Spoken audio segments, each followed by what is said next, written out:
morning, good morning, good morning. I know I promised you guys a house tour. I'm just waiting on one or two things to be done in the house before I upload that video. Otherwise, partially complete house. You guys would be like, why aren't your baseboards painted? And I'd be like, that's a great point. That's why I uploaded the video early. That's why I'm waiting. Wow, lots of updates around here, but I really wanted to focus today's video on the 10x10. We've made some recent changes. That's a disaster in here. Just get ready for what's happening with this, guys. I ordered a new truck. I had it ordered. It was like $142,000. And I just kind of sat there and I was like, you know what? Why the hell would I order a new truck? I got 125,000 kilometers on this. It's been inside its whole life. All it really needed was an infotainment update, which I did. And it's freaking brilliant. I also had some front end work done by a real mechanic this time. So we went with some nice Foxes that are actually tuned properly. This thing rides like a dream. It's a bit dirty now, but it is going to be wrapped here in 2 weeks. Just change the look up, right? Save myself, 150 grand. Keep this thing rolling. It works perfectly. There is absolutely zero issues with it. Getting rid of it would be silly. The decision to drive this into the ground still remains. So, any rate, on to the 10x10. I would honestly say that I have taken this to a point now where people are just waiting to see what the hell I'm going to do next. There is unequivocally no question that this is the most insane Defender on the planet. I don't care what you guys got out there. J-Balls is beautiful, but this is just stupid. And so I'll walk you guys through a lot of the additions. I'll talk about some of the plans that we have. I'm going to start at the front end and move to the back end. Obviously, the business end is back here now. We have 10 tires on this. It is no shock. We had our Elka suspension completely ripped apart, retuned, and respringed. Unfortunately, as much as I love Elkas and they did such a tremendous job, the shocks are made for a stock bike. And so with all the extra weight, this thing was just right down. There was no shaft left here. So we tuned these properly. Steve over at D3 is a suspension expert. He's gone ahead and did that for me. Already can tell night and day difference on how this thing rides. I think next up is going to be a ball joint delete, and that is something that Steve is capable of doing. Ball joints are a weak point when you get to a bike really of any size besides stock. So deleting those ball joints is just going to give me peace of mind. I've also, as much as Keller is the gold standard on the marketplace, as well as 3M, I have blown tops off these, hitting bumps and whatnot. So, yeah, anyways, these are the new whipless whips. They are basically a mini spotlight, LED spotlight, and they shine quite incredibly up the ceiling. They're not on now, obviously. It's bright out, but if you get any sort of, well, I'll tell you what, check my Instagram this weekend. You'll see them on as we have an event. Still running, billet diff, billet steering rack, TMR, sorry, it's a Halo 30 spline differential. And then I think it's a TCP rack. Needs a little bit of maintenance, but it's been rock solid in this thing for 4 years. I've got one of the prelim racks that they did, and my God, it's incredible. Moving right along, I always knew this thing was missing two things. One was a set of mirrors, so I went with the smallest non-Dodge Cummins-like mirrors you could possibly get. And then I had Steve fab me up some steps. We had so many different renditions of the steps. I wanted something that was hydraulic, that would go up and down. But, sometimes you got to realize when you're overkilling a project and you just go with simplicity.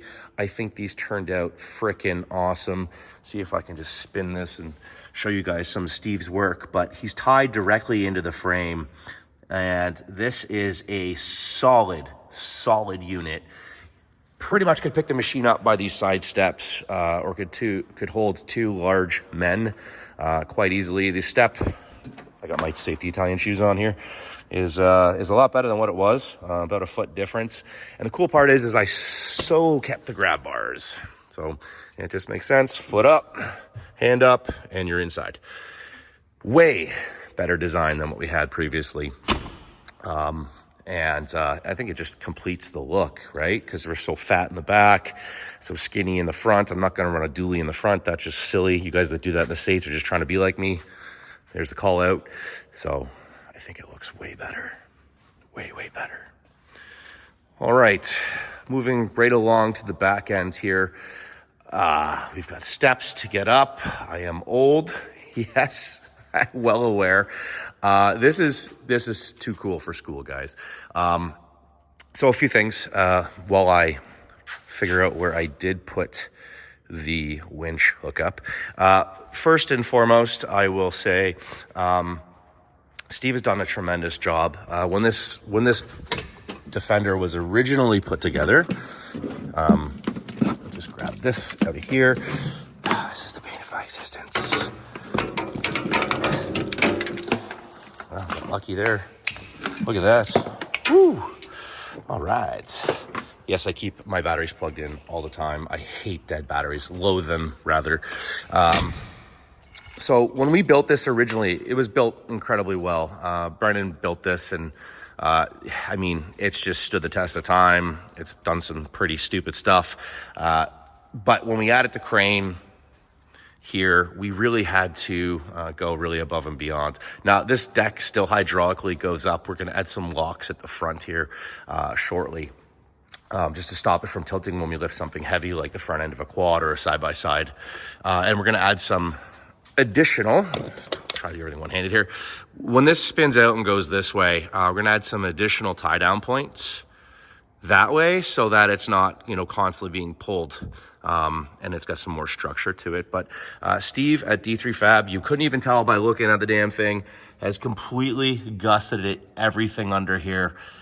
It is way stronger than it was originally to be able to take the weight of the crane and the things that it lifts.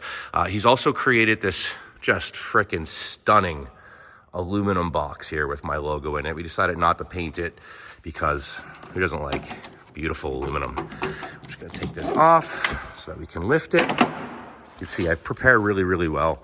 And so just a few notes about this. This is a Yeti 160.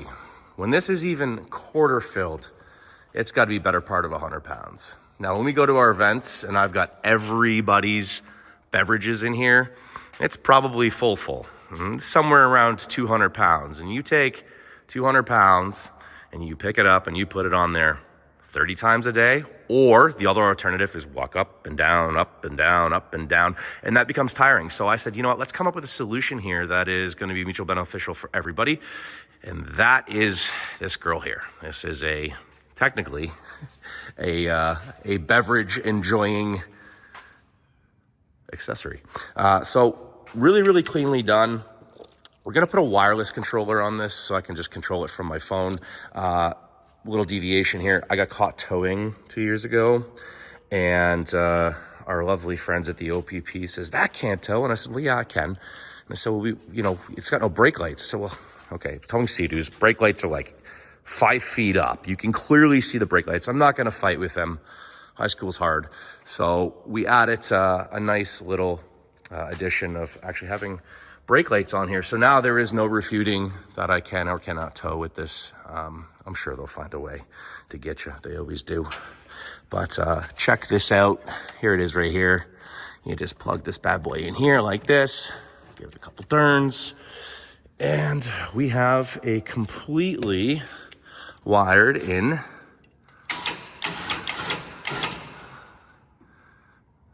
look at that. And then this will swing right out, and it actually has the ability to extend. So I can swing this right down. At this setting, it'll swing down, avoid the steps, and land right on the ground. However, this boom can come out another, I think it's 3 feet, and I can actually put that down somewhere, like right here, for example. So I freaking love it. It's overkill, completely aware. Isn't that something, huh? Here, we'll just do it for you guys. I'll just pull it like this. Here we go. Just make sure it doesn't hit my truck.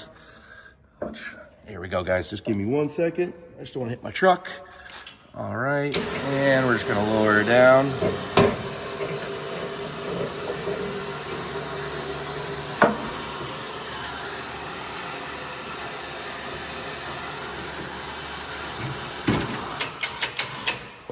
that. And then, of course, you can totally access your cooler.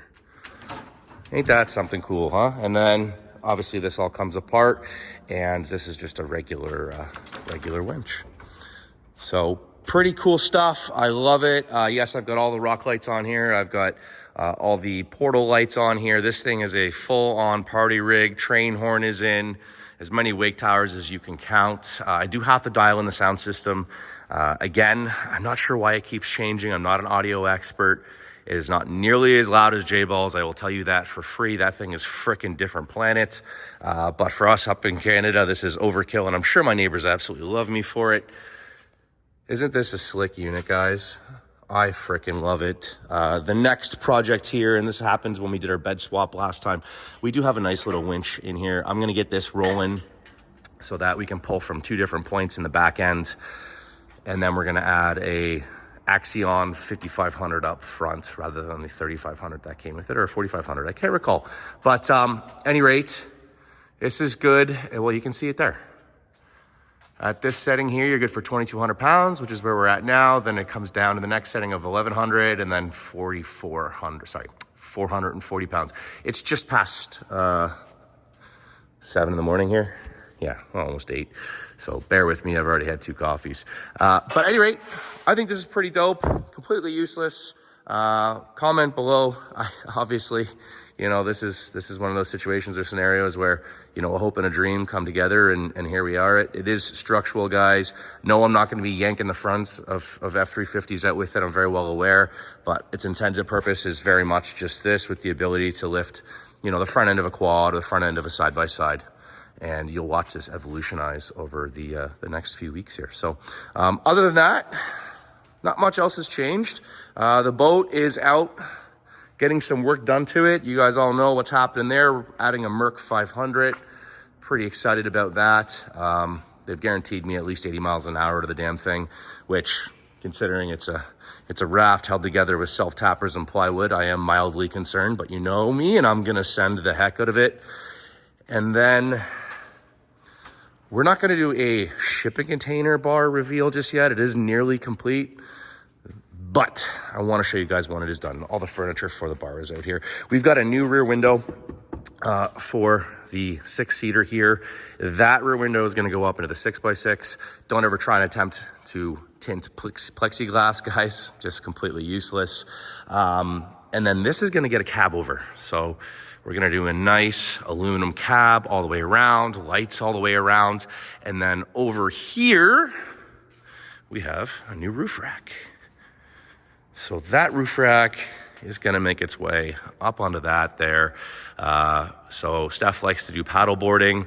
Paddle boarding in the swamp, although super awesome, is super buggy. And so going down to the lake is the best place for that. So we're about 1.5 kilometers. Easy drive. She's going to be able to load and unload it every morning and just get her Zen in. So still love this unit. Still one of my favorite. We did upgrade to 32s on it here recently. Could not be happier with that upgrade. I think that these are one of the best riding tires out there. I have the exact same ones on the 6x6, but this rim tire ensemble is just beautiful. Beautiful, beautiful, beautiful. And yes, I do keep everything nice and clean. You can see here, I've got the exact same setup, just different rims. I do run true bead locks, just so you guys know, at least outer bead locks. This is up here right now just because we're kind of in transition season. Summer toys are being picked up slowly. The winter toys are being put away slowly. As you can see, the sleds are up there. And I've got a sled out at the shop having its motor built. So yeah, that is a quick update for you guys. Very much looking forward to kicking off the summer. Best part about what's happening here this summer is that I'm very hopeful the landscaping will be done. So we should be seeing some nice luscious grass here. The pond will be culminated, finished. Actually dyed it just blue yesterday with some organic dye. Doesn't look like it took very well. That's a problem with organic dye. We use the real stuff. It's instant, organic, comes and goes. But yeah, you can see the bar over there is coming together. And what do you think, Dirk? Should we end it here on this note? Yeah? All right, man. I don't like colors either. All right, guys, thanks for tuning in. Just a quick little sneaky upload. I will do the house one. Give me about a week. Everything should be done in there. Otherwise, like, subscribe. Appreciate your support.